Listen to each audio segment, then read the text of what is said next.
디모데전서 6장 11절에서 14절까지인데요. 12절까지만 보겠습니다. 디모데전서 6장 11절에서 14절입니다. 함께 봅니다. 오직 너 하나님의 사람아, 이것들을 피하고 의와 경건과 믿음과 사랑과 인내와 온유를 따르며 믿음의 선한 싸움을 싸우라. 영생을 취하라. 이를 위하여 네가 부르심을 받았고 많은 증인 앞에서 선한 증언을 하였도다. 아멘. 여기까지만 보고 말씀 전합니다. 경건이라는 기복이라는 제목으로 하나님 말씀 전합니다. 혹시 요즘 이런 표현 보신 적 있으세요? 네, 이런 표현. 젊은 사람들이 하는 표현이고요. 너 티지, 이런 말 혹시 어디서 보셨거나 들어본 적 있으세요? 이게 도대체 무슨 말이죠? 너 티지? 제가 이렇게 하니까 저기 루리가 저기서 벌써 막 웃으면서 막 이렇게 하는 분들이 있어요. 이게 성격 유형 검사 MBTI에서 나온 건데요. 사람들의 유형을 이 몇 가지로 나눕니다. 그 중에 T형과 F형으로 나눠요. T는 thinking, 생각, 그러니까 사고형이고요. feeling, F는 feeling이에요. 그래서 감정형이라고 해서 이 F인 사람은 감정에 굉장히 동화가 많이 돼요. 그래서 누군가 대화할 때 아, 그랬어? 힘들었어? 어려웠어? 이렇게 하죠. 근데 T인 사람은 그거 이래서 그래, 저래서 그래, 사실만 딱 이야기하는 사람들. 좀 요즘 말로 뭐랄까요? 세상 말로 말하면 재수가 없는 그런 말도 있잖아요. 그런. 근데 우리 중에 다 그런 성향이 있어요. 다 조금씩은 갖고 있고요. 그런데 그게 강하면 꼭 그럴 때 나도 알아. 근데 지금 그 사실관계를 따지는 게 아니라 좀 공감해 달라고 이런 순간에 쓰는 말, 너 티지. 이렇게 말하는 거예요. 근데 그 중에 또 하나 성격 유형 검사 중에 또 하나 영역이요. S냐 N이냐 하는 게 있어요. S는 우리 감각할 때 센스에서 센싱이고요. N은 인투이션 해가지고 직관입니다. 감각과 직관은 이런 거예요. 감각은요, 여기에 착 몰두하면 깊이 집중해요. 그런데 이게 S 성향이거든요. 근데 N 성향은요, 직관이에요. 막 하다가 내 직관이 다른 걸 땅 칩니다. 그러면 거기로 핑 도는 거죠. 이런 거예요. 조금 전에 우리가 기도했잖아요. 예수님의 이름으로 기도드립니다. 아멘 하면은요, 딴장 반주가 막 나옵니다. 그러면 반주가 나올 때 하나님 오늘 예배 잘 드리게 은혜 주시고 사모합니다. 싹 하면요, S예요. 근데 갑자기 오늘 피아노가 좀 틀린 것 같네, 성가대 발소리가 큰 것 같네, 이러면 N이 되는 거죠. 제가 여기서 말씀드리고 싶은 건요, 두 가지가 있어요. 사람은요, 다양하게 달라요. 우리는 정말 다 다릅니다. 그리고 또 한 가지는요, 우리는 이렇게 다르지만 각각의 영역들을 갖고 있어요. S인 사람들이 N도 갖고 있고, T인 사람이 F도 갖고 있고, F인 사람이 T도 갖고 있고, 다 섞여 있습니다. 근데 어느 성향이 조금 더 강할 뿐인 거죠. 그런 다름이 우리 안에 있음을 인정하면서 우리는 이렇게 조화롭게 신앙생활을 해나간다, 그렇게 살아가면 되겠다, 맞춰간다 생각하시면 돼요. 제가 왜 설교의 서두에 이 말씀을 드릴까요? 오늘 본문을 기록한 사도 바울 때문에 그렇거든요. 사도 바울이요, 과연 그의 MBTI는 뭘까? 그는 S인가 T인가 F인가 N인가 이거에 대해서 궁금한 사람들이 있거든요. 근데 참 감사하게도요, 궁금한 거 이미 다 연구한 학자들이 있어요. 그래서 사도 바울의 MBTI가 뭐다, ESTP인가 이렇게 있다 하는데요. 사도 바울은 이 한 가지 논리를 아주 잘 설명하죠. 굉장히 집요하게, 로마서 같은 거 보면 집요하게 잘 설명을 합니다. 그런데 그에게도 반대 성향이 있어요. 오늘 본문이 바로 그런 성향이에요. 오늘 본문은요, 디모데에게 디모데야, 너가 에베소에서 목회를 할 때 이런 사람 저런 사람 다양하게 많을 거야. 젊은 사람들은 이렇게, 늙은 사람들은 이렇게, 남자는 이렇게, 여자는 이렇게, 이런저런 조언들을 해줍니다. 그리고 돈에 관련돼서는 이렇게, 맞다, 돈, 디모데 너 돈 조심해야 돼. 그래서 오직 너 하나님의 사람아, 이렇게 이야기하면서 여기에 오직이라는 단어가 그러나거든요. 그러나 이 이야기를 쭉 하다가, 그러나 너 디모데 너는 하나님의 사람이잖아, 돈 추구하지 말고 하나님 사랑해야 돼, 이 말씀으로 갑자기 뚱딴지같이 빵 나오는 것이 오늘 본문이고요.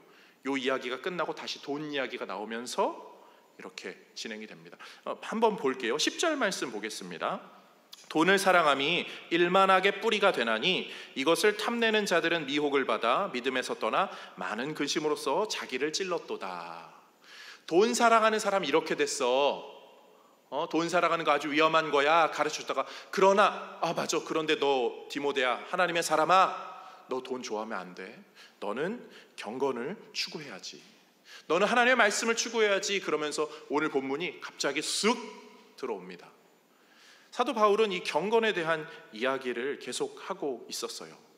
왜냐면요, 이 돈 이야기만큼 굉장히 민감한 게 없거든요. 그리고 거기에 대항하는 건 경건밖에 없어요. 돈이 얼마나 예민한가요? 우리도 사실 돈 때문에요, 감정 상하기 쉽습니다. 그리고 돈 때문에요, 마음 이래저래 많이 흔들리고요. 돈 때문에 유혹받는 게 많아요. 사람인지라 그렇습니다.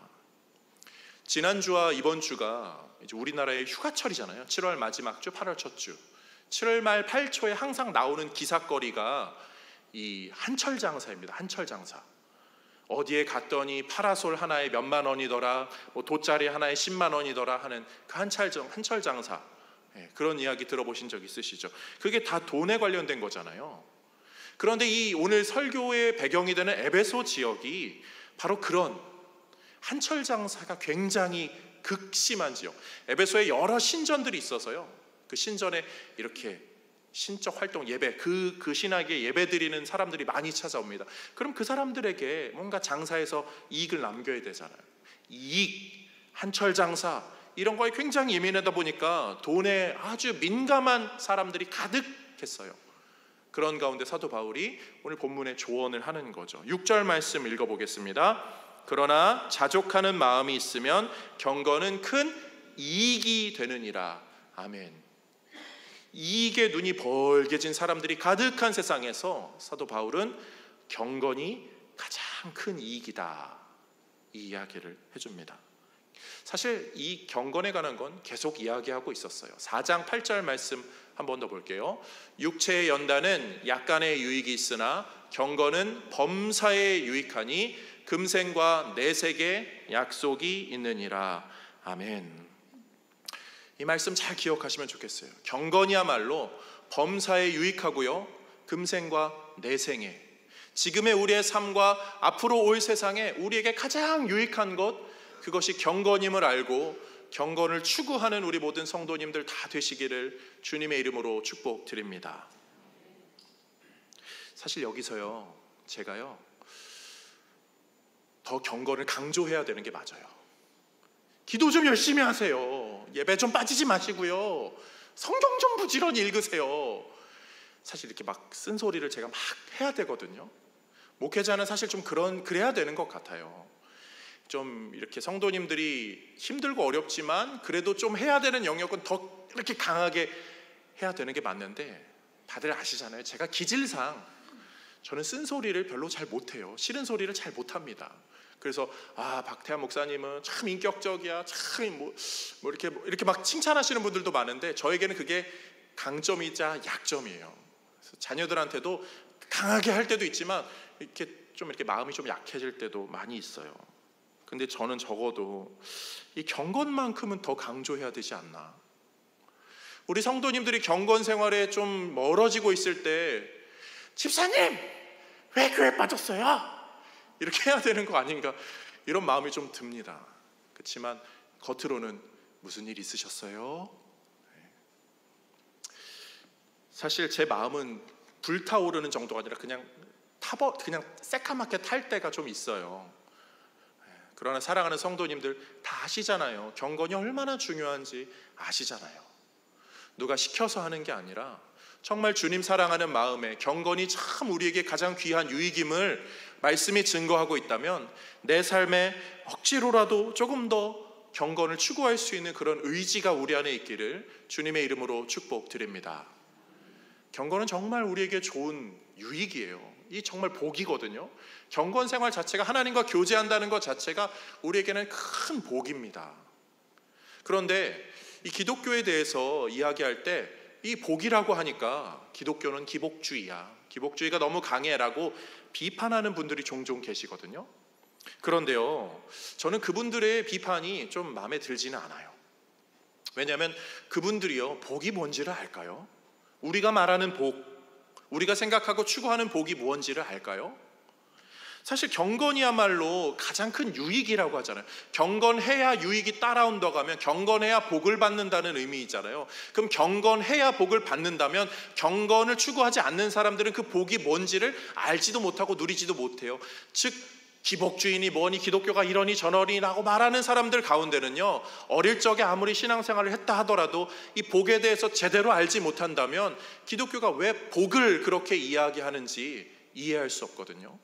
경건을 통해 하나님과 교제하는 그 작용점이 없다면 그분들은 아무리 복에 대해서, 기독교에 대해서 이렇게 저렇게 얘기해도 그분들은 참 복이 뭔지를 모른 채로 그냥 비방하는 수준일 것입니다. 그런데 사랑하는 성도님들, 하나님은 우리에게 정말 복 주시기를 원하시죠. 그런데 그 복을요, 그냥 주려고 하지 않으세요. 우리가 잘 아는 오늘 암송 구절 요한복음 4장 24절 한번 읽어봅니다. 하나님은 영이시니 예배하는 자가 영과 진리로 예배할지니라. 아멘. 이 유명한 구절의 바로 앞이 이 구절이거든요. 23절 읽어볼게요. 아버지께 참되게 예배하는 자들은 영과 진리로 예배할 때가 오나니 곧 이때라. 아버지께서는 자기에게 이렇게 예배하는 자들을 찾으시느니라. 아멘. 하나님이 누굴 찾는다고요? 예배하는 자들. 다시 말하면 경건의 삶으로 살아가는 사람들을 찾으시고요, 그 사람들에게 찾아가셔서 은혜와 복을 내려주시죠. 즉 다시 말하면 경건이 없는 사람들은 그 하나님의 은혜와 복을 알 수도 경험할 수도 없습니다. 그런 면에서 경건의 삶으로 하나님이 주시는 복과 은혜를 예배와 기도와 말씀과 찬양으로 받아 누리는 우리 모든 성도님들 되시기를 주님의 이름으로 축복드립니다.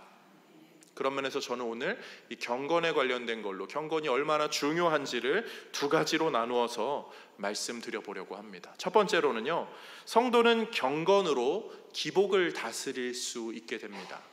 경건의 삶은 우리의 기복을 다스려요. 여기서 말하는 기복은 이 감정 기복할 때 말하는 이 올라갈 기, 내려갈 복, 엎드릴 복, 그 기복인 거죠. 성도의 삶에 수많은 기복이 있거든요. 수많은 것들이 우리를 파도처럼 칩니다. 근데 그것을 다스리는 방법은 성도는 경건으로 살아가는 거예요. 오늘 말씀 보겠습니다. 11절 12절이요.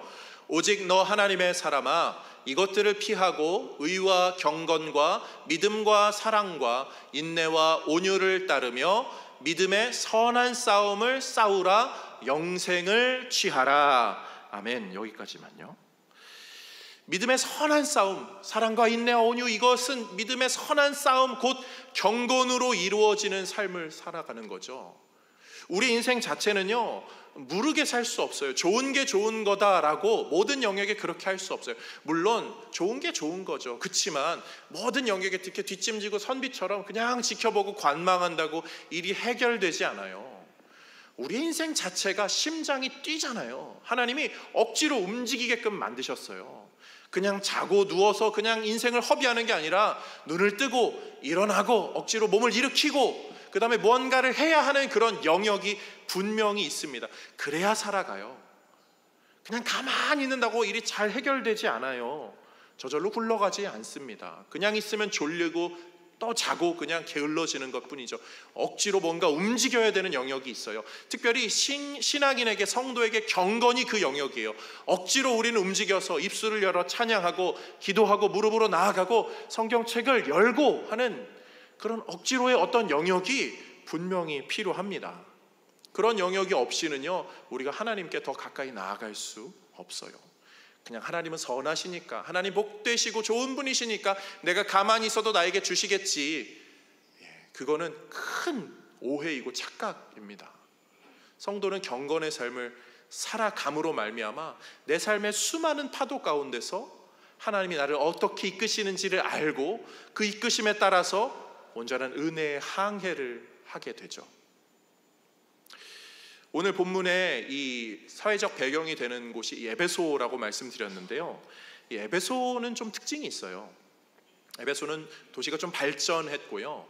길드가 잘 발전된 도시입니다. 길드가 뭐냐면 이 상업 상인회 같은 거죠. 지금으로 말하면 어떤 상가에 들어가면 그 건물에 뭐 상인회 같은 거 있어서 거기서 뭐 운영위원회에서 조직되고 결정된 걸로 그 건물이 운영되고 그러죠. 시장도 마찬가지고요. 근데 에베소도 그게 있었어요. 그런데 거기서 상업 활동을 하는 모든 사람들은 다 거기에 참여를 해야 되는데, 문제는 그 상인회에서 하는, 그 길드에서 하는 반기독교적인, 기독교적이지 않은 요소들이 좀 있어서 거기에 성도들이 좀 엮여 있는 거죠.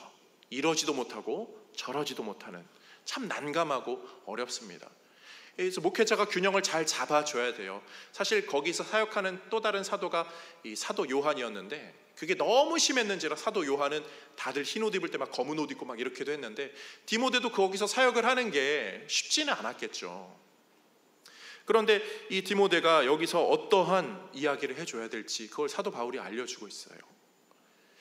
사실 이 에베소에 그렇게 길드 상인회가 기독교적이지 않은 요소가 많다라고 하면, 그럼 난 거기 가입 안 할래, 이렇게 생각해도 쉽죠. 근데 그럴 수 없잖아요. 우리의 삶은 다 엮여 있잖아요. 혼자 살면요, 그냥 산에 가서 풀 뿌리게 해먹고 강물 떠다가 끓여 먹고 그렇게 하면 텃밭에서 그냥 고추, 뭐 상추 이런 거 해서 먹으면 혼자서 할 수 있어요. 그런데 가정이 있으면요, 자녀들은 학교에 보내야 되잖아요. 경제 활동을 해서 뭔가를 벌어서 운영을 해야 되면은 그 상인회와 연결될 수밖에 없다고요. 그냥 억지로 안 됩니다가 아니라 지혜로운 조언들이 필요합니다. 현대적으로 좀 생각해 볼까요? 우리 성도님들 가운데는 직장 생활 많이 하시죠. 그런데 직장 생활에 이런 예를 제가 하나 들어볼게요. 사무실을 이전한다고 해보세요. 사무실을 이전하는데 뭐월 뭐일 날 고사를 지낸다. 회사 운영 방침이 딱 내려왔어요. 뭐 아니면 회사 트럭을 탁 사서 고사를 지낸다. 이 좀 뭔가 이렇게 요령이 있거나 아니면 좀 아래 위치에 있을 때는요, 뭐 외근이 있다든지 뭐 이렇게 해서 좀 빠질 수 있어요. 그런데 딱 지침이 내려옵니다. 팀장급, 부장급, 필참. 직장 생활을 오래 하신 분들은 거기에 나는 기독교인인데 그럼 내가 저 고사에 참여해야 돼? 이 마음의 갈등이 참 불편함이 찾아옵니다. 거기서 신앙이 좀 단단하시고 아주 이렇게 어필을 잘 하시는 분들은 저는 절할 수 없습니다, 이렇게 말하시는 분들도 계세요. 그러면 좀 유연한 회사는 존중합니다, 옆에 서 있어요, 뭐 이렇게 할 수도 있어요. 그런데 좀 이렇게 강압적인 또 상사인 분들은 니만 교회 다니냐 뭐 어쩌고 저쩌고 하면서 그딴 게 어딨어, 참 가시방석이죠. 아니면 절은 안 해도 뭐 이렇게 뭐 술잔은 돌려라, 아니면 5만 원짜리 하나 꼽는 건 해라, 막 그럼 내가 고사에 참여하는 것도 참여 안 하는 것도 이 어려운 영역이죠. 이게 제가 여기서 강대상에서 성도님들 그렇게 살면 안 돼요. 큰 벌 받습니다.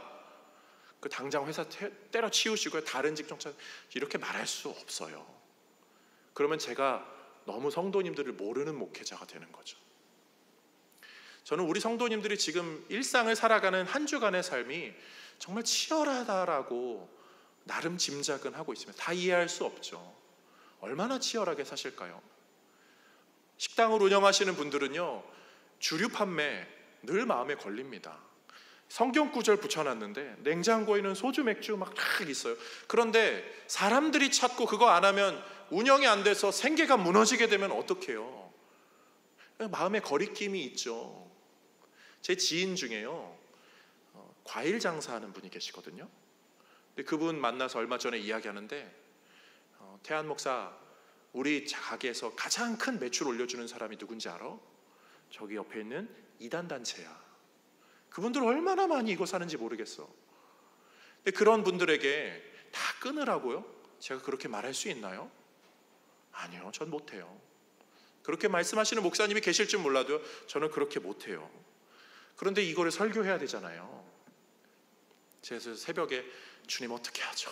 라고 하는데 저는 이 부분이 제일 은혜가 되었던 것 같아요. 조금 전에 읽었던 믿음의 선한 싸움을 싸우라. 근데 이 구절을 눈을 씻고 찾아봐도요, 그런 구절이 없어요. 회사를 그만두게 하십시오, 다른 지역으로 이사가게 하십시오, 직장을 그만두게 하십시오, 그 뭐 직장 상사에게 대드십시오, 이런 내용이 전혀 없어요. 사도 바울도 믿음의 조언을 어떻게 하죠? 그 외적인 삶의 영역을 건드는 게 아니라 믿음의 선한 싸움, 그 내면의 삶, 개개인의 성도의 경건을 더 추구하게 하는 데 집중하게 하는 거죠.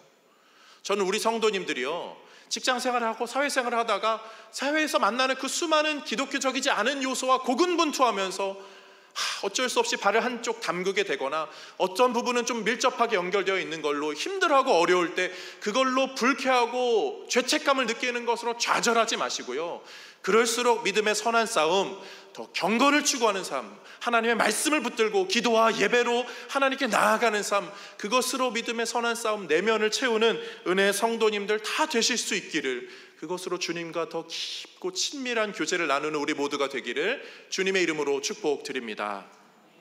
바울은 그 마음으로요, 인생의 비결을 배웠어요. 그래서 빌립보서에서 이렇게 말하잖아요. 4장 11절부터 13절 함께 읽을게요. 내가 궁핍함으로 말하는 것이 아니니라. 어떠한 형편에든지 나는 자족하기를 배웠노니 나는 비천에 처할 줄도 알고 풍부에 처할 줄도 알아. 모든 일 곧 배부름과 배고픔과 풍부와 궁핍에도 처할 줄 아는 일체의 비결을 배웠노라. 내게 능력 주시는 자 안에서 내가 모든 것을 할 수 있느니라. 아멘. 저는 이 말씀이 그냥 부유하고 가난하고 정도만을 포함한다고 얘기하지 않아요. 생각하지 않아요. 모든 삶의 영역에서 내게 능력 주시는 자 안에 있을 때 다 괜찮다고요. 내 삶에 힘들고 마음에 거리낌이 찾아와도요, 내가 주님과 더 깊고 친밀한 교제가 나의 안에 이루어지고 있다면 그 안에서 내가 모든 것을 잘 헤쳐나갈 수 있습니다. 그런 면에서 저는 이번 주 금요 때 소박한 찬양 때 했던 찬양의 한 소절이 저에게 큰 위로와 힘이 되었어요. 제가 불렀는데 보셨는지 모르겠어요. 영어로도 막 불렀거든요. 혼자 막 취해가지고.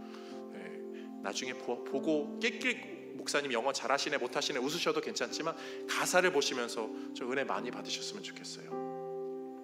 주 나리를 교산 위에 세우네. 거친 바다 위 걷게 하시네. 주만 의지할 때 강함 주네. 크신 능력 내게 부어주시네. 한 번 더 같이 불러볼까요? 주 나리를 교산 위에 세우네. 거친 바다 위 걷게 하시네. 주만 의지할 때 강함 주네. 크신 능력 내게 부어주시네. 아멘. 주님을 의지함으로 주님이 주시는 크신 능력으로 경건의 삶을 살아가는 성도들이 이 험한 파도가 치는 인생길 잘 항해해 나가실 수 있기를 주님의 이름으로 축복드립니다. 두 번째로요, 성도는 이 경건을 통해서 이 기복을 이용하고 기복을 기억할 수 있습니다.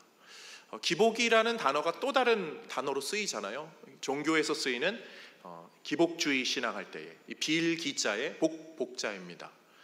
우리가 이 경건의 삶으로요, 우리의 삶에 찾아오는 다양한 이 파도를 이기는 방법은 우리에게 복을 빌어준 그 복된 내용을 자꾸 기억하고 자꾸 떠올릴 때, 또 그것이 우리의 삶에 접목될 때 우리의 신앙이 안전하게 항해할 수 있어요.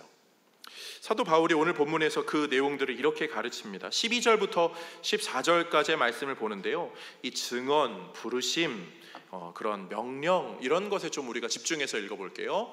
믿음의 선한 싸움을 싸우라. 영생을 취하라. 이를 위하여 내가 부르심을 받았고 많은 증인 앞에서 선한 증언을 하였도다. 만물을 살게 하신 하나님 앞과 본디오 빌라도를 향하여 선한 증언을 하신 그리스도 예수 앞에서 내가 너를 명하노니 우리 주 예수 그리스도께서 나타내실 때까지 흠도 없고 책망받을 것도 없이 이 명령을 지키라. 아멘. 이 명령, 선한 증언, 이런 것들에 대한 사도 바울의 지금 조언이 이루어지고 있습니다. 이 선한 증언, 명령, 이것들은 다 복된 선포들이잖아요. 복음 전파와 밀접한 연관이 되어 있고 이 신앙의 고백들과 연관이 되어 있습니다. 기독교는 이 신앙의 고백들, 복된 선포, 증언, 그것이 성도의 교제 가운데는 나눔으로, 예배 가운데는 말씀 선포로, 그리고 이런저런 삶의 행동으로, 그리고 개인에서는 기도로 다양하게 표출이 되죠. 그리고 우리는 그것들을 신뢰하고 따라가요. 저도 이 디모데에게 말하는, 오늘 사도 바울이 말하는 너가 사람들 앞에서 선한 증언을 하였지, 이 이야기가 저의 여기 동성교회 담임 목사로 위임받을 때 한 장면을 떠올리게 했어요. 저도 딱 이 자리에 앉아서 이렇게 딱 이렇게 선서를 했거든요. 서약을 했거든요. 3가지를 서약했는데 그 중에 3번째가 이 내용이었습니다. 함께 읽어볼게요.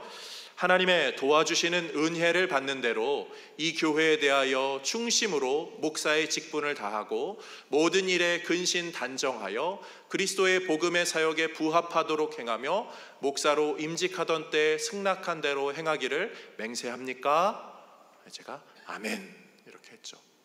근데 제가 이 말씀을 준비하면서 그 부분이 떠올랐어요. 어느 부분이냐면 노란 글씨로 되어 있는 하나님의 도와주시는 은혜를 받는 대로.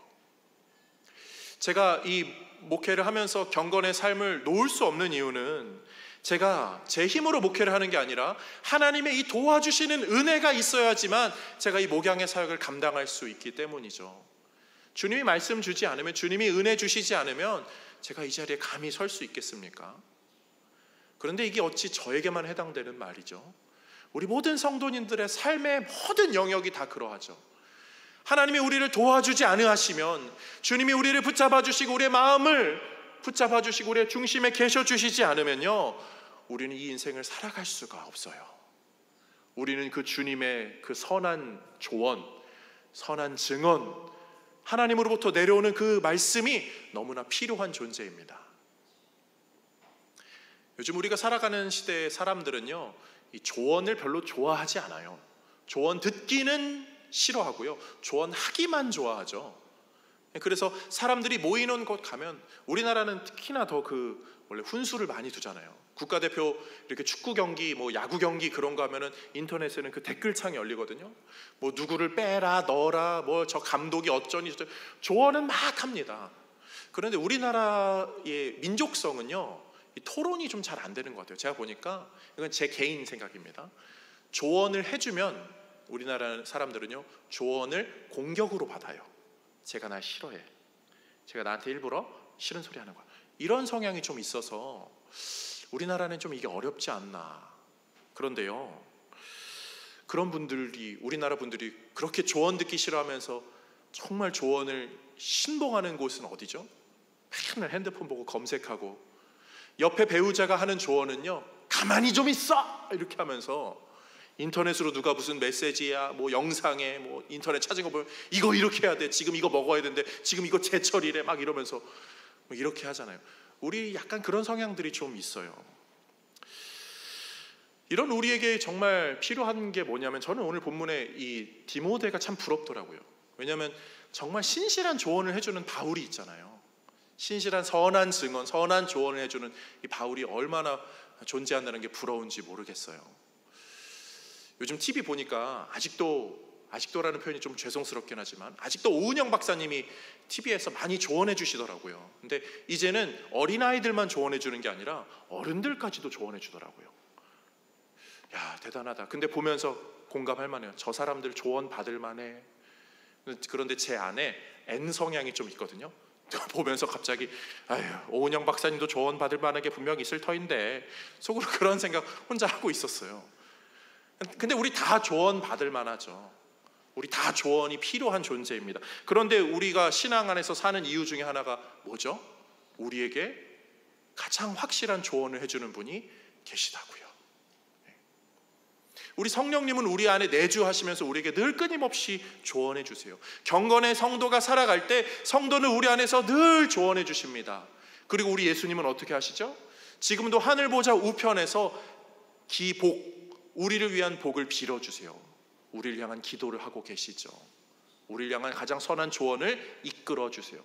그리고 하나님은 가장 그 선한 조언, 그 선 자체를 우리에게 주시면서 네가 바로 복이다, 예수님으로 말미암아 우리는 그런 복된 존재로 살도록 성부 성자 하나님의 은혜와 복이 우리 안에 거하게 됩니다. 그런데 우리에게는요, 사실 좀 문제가 있어요. 그런 복이 늘 쏟아지는데 우리가 가진 문제는 이 복의 삶이 한결같지가 않다는 거예요. 오늘 창환 형제가 군대에서 휴가 나왔거든요. 이제 딱 1년 됐대요. 8월 첫 주에 군대 입대했는데 1년 만에 1년이 됐습니다. 벌써 1년 됐어요. 6개월 남았대요. 저는 군 생활 2년 1개월 했거든요. 예전에 뭐 3년 하신 분, 4년 하신 분, 4년도 있었나요? 예전에? 아무튼 뭐 그랬다고 하는데, 군 생활을요 한 2개월, 3개월, 아니 한 달만 해도요 사람이 좀 바뀌어요. 제일 바뀌는 영역은 저는 여기 같아요. 양말 개는 거랑 팬티 개는 거. 군대 갔다 오신 남자분들, 배우자분들에게 양말 팬티 맡기면 잘 갭니다. 이렇게 눈 감고도 두 짝이 있으면 이렇게 착착착 해서 다 똑같은 모양으로 착착 갭니다. 2개월, 1개월, 2개월, 3개월 배워도요 그게 딱 인이 bek혀서 변해요. 사람은 그렇게 배우면 바뀌어요. 그런데 우리는 수십 년을 신앙생활 했는데도요 안 바뀌는 부분이 있어요. 정말 지긋지긋하게 안 바뀌는 부분, 그 부분을요 경건으로 바꿔가야 돼요. 끊임없는 경건으로 간절하게 추구하면서 부지런함으로, 갈망함으로 바꿔나갈 때 그게 바뀌는 거죠. 우리 안에 있는 악한 본성은요 그냥 그렇게 쉽게 바뀌는 것이 아닙니다. 복음서에 보면요 한 여인이 등장해요. 정말 간절한 그 갈망, 하나님의 그 은혜를 간절히 추구했던 그 갈망했던 수로보니게 여인이 등장하죠. 자신의 자녀가 귀신 들려가지고 아파서 예수님을 찾아옵니다. 근데 예수님이 좀 매몰차게 거절하거든요. 이 여인이, 이방 여인이 예수님 도와주세요 찾아가지, 예수님이 나는 내 자녀들 유대인들에게만 줄 은혜가 있지 난 걔들한테 줄 은혜가 없어. 이 이방인을 개에 빗댄 거죠. 그 여인을 개에 빗대서 한 거죠. 정말 자존심 상하는데요, 이 여인이 아주 지혜로운 대답.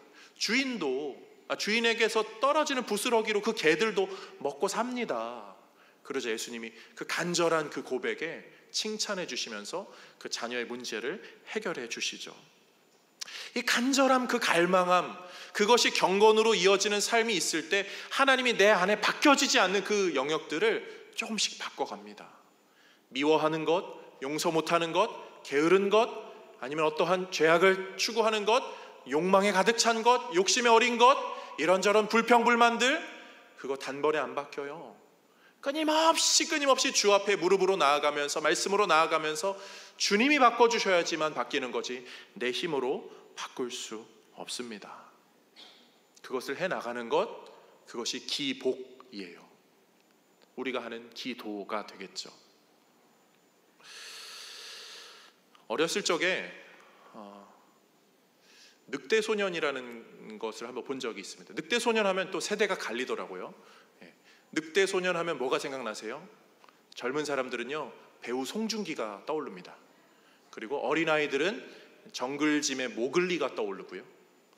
또 더 나이 드신 분들은 2차 세계대전인가 어디서 누가 그 숲속에서 발견됐다는데 그런 기사를 본 것 같기도 하고 뭐 이렇게 생각하시죠. 그 실화를 바탕으로 모티브가 돼서 나온 그 영화나 그런 것들이죠. 그런데 저는 그게 그냥 해프닝이나 이야기거리 정도는 아닌 것 같아요. 우리에게 좀 시사하는 바가 있다라고 느껴져요. 우리가 그런 늑대 소년 아닐까요? 겉은 멀쩡해요. 겉은요, 아니요, 멀쩡한 정도가 아니죠. 우리의 겉모습은요, 우리의 이 모습 자체는요 하나님의 형상을 닮았어요. 그런데 우리의 속은 어떻죠? 본질상 진노의 자녀, 늑대 소년 정도가 아니라 그냥 동물이에요. 그냥 우리의 속마음은 그냥 본성에 취할 때가 너무나 많잖아요. 그런 우리에게 하나님은요 끊임없이 복과 은혜를 내려주세요. 지긋지긋해, 동물만도 못한 게 인간이라고 하잖아요. 하나님 보실 때는 정말 더 지긋지긋할 터인데 하나님은 포기하지 않으세요.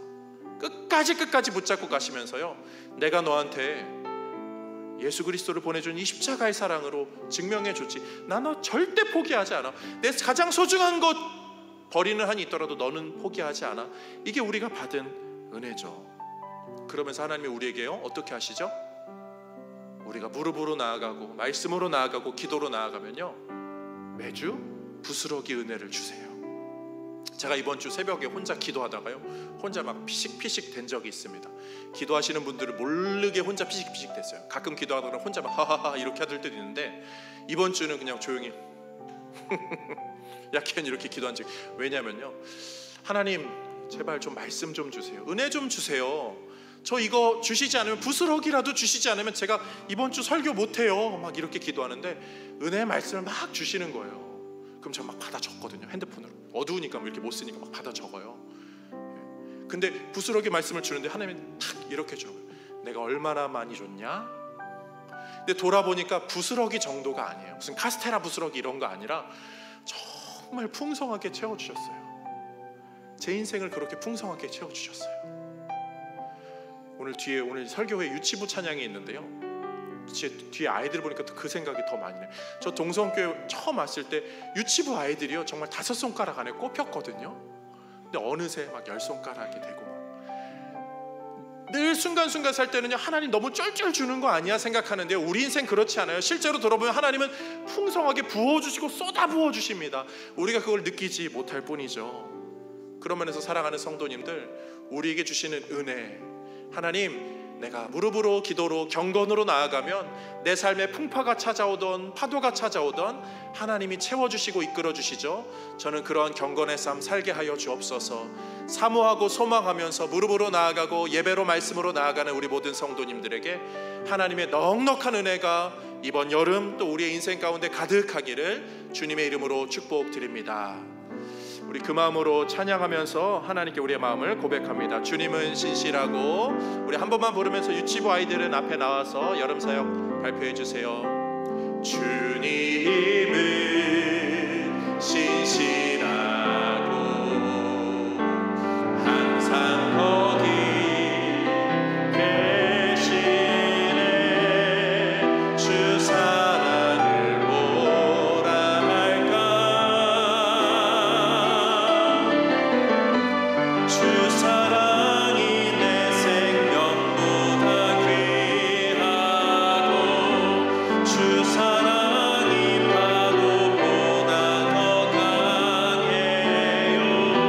세월이 가고 꽃이 시들어도 주 사랑 영원. 한 칸 더 올라오세요. 주님 사랑 신실해. 주 사랑이 내 생명보다 귀하고 주 사랑이 파도보다 더 강해요. 세월이 가고 꽃이 시들어도 주 사랑 영. 우리 부모님들 여기 나와서 사진 찍으셨어요.